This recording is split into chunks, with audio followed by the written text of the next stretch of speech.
सहेली। तो यहाँ पे हम लोग सीखने वाले हैं गुणनखंड कैसे निकलता है।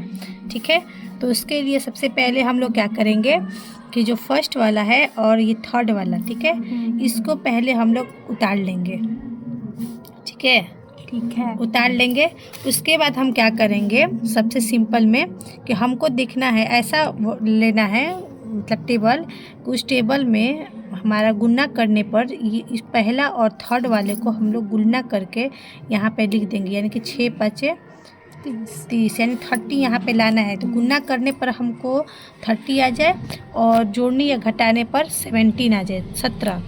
तो हम पहले देखेंगे कि 30 किस किस टेबल में, तो 30 किस किस टेबल में है, 3 2 2 के टेबल में भी है, 2 के टेबल में है, और यानी 15 के टेबल में है, 15 के टेबल में है 2 बार, यही ना। तो 15 दूनी 30 से गुना करेंगे तो 30 आ जाएगा।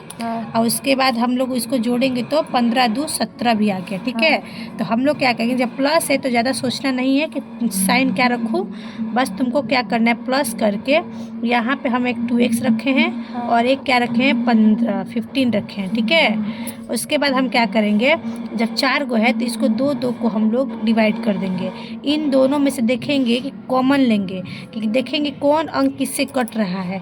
तो यहाँ पे तो देख रहे हैं कि 2 को 1 से, यहाँ पर 1 1 है, तो पहले हम 1 1 को बाहर निकालेंगे, क्योंकि अगर हम 1 निकालेंगे तो इसमें भी 1 1 है और इसमें भी 1 1 है। ठीक है, उसके बाद हम देखेंगे कि ये टेबल में देखेंगे कि किसके टेबल में दोनों है। 6 के टेबल अगर हम लेते हैं तो 6 के टेबल में से 6 है, 2 तो नहीं है, 2 के टेबल में, हाँ, तो हम 2 देखेंगे। तो यहाँ पे हम 2 निकालें, क्योंकि 2 के टेबल में 2 भी है और 6 भी है। तो 2 के टेबल में 6 कितने बार में है, 3 बार में है। उसके बाद क्या है, x जो है हमारा 2 x है, तो हम 1 x निकाल दिए हैं, तो कितने x बचा, 1 x। अब प्लस में हो गया आपका, यहाँ पे 2 x है, हम कॉमन ले लिए हैं, तो क्या बचा, 1।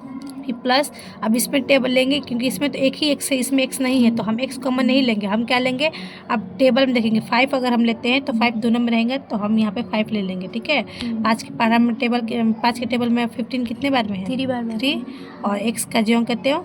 उसके बाद 5 के पढ़ा में 5 1 बार में है, बस। उसके बाद जो बाहर में है उसको हम एक साथ गुना में, जो एक साथ कोष्ठ में कर लेंगे, और जो 2 कोष्ठ है उसको हम कॉमन करके 1 कोष्ठ बना लेते हैं। ठीक है, तो ये हमारा फैक्टर हो गया। अगर हम इसका मान निकालना चाहते हैं तो हमको x का वैल्यू निकालना है, तो x के वैल्यू निकालने के लिए क्या करेंगे, हम लोग इसके बराबर में भी 0 है और इसके बराबर में भी 0 है, तो हम लोग क्या करेंगे, 2x + 5 बराबर 0। तो 2x बराबर क्या हो जाएगा, इधर हम लाएंगे तो प्लस में है, तो इधर आता है तो साइन चेंज हो जाता है, माइनस रहा तो प्लस में उल्टा हो जाएगा। ठीक है, उसके बाद x बराबर क्या हो जाएगा, -5, अब बट्टे में हो जाएगा आपका 2। ये हो गया एक हमारा वैल्यू। ऐसे हम लोग सेकेंड निकाल लेंगे। ठीक है, सेकेंड अगर हम निकालते हैं तो यहाँ पे 3x + 1 बराबर 0, तो इसमें क्या हो जाएगा, 3x बराबर -1, प्लस में है तो इधर आ गया तो माइनस में 1, माइनस प्लस है तो माइनस, अगर माइनस रहेगा तो +1। ठीक है, तो x का वैल्यू निकालेंगे तो -1/3, तो यानी कि हमारे x का वैल्यू कौन कौन आया, एक -5/2 और एक -1/3। तो अब ये होता है गुणनखंड कंप्लीट। तो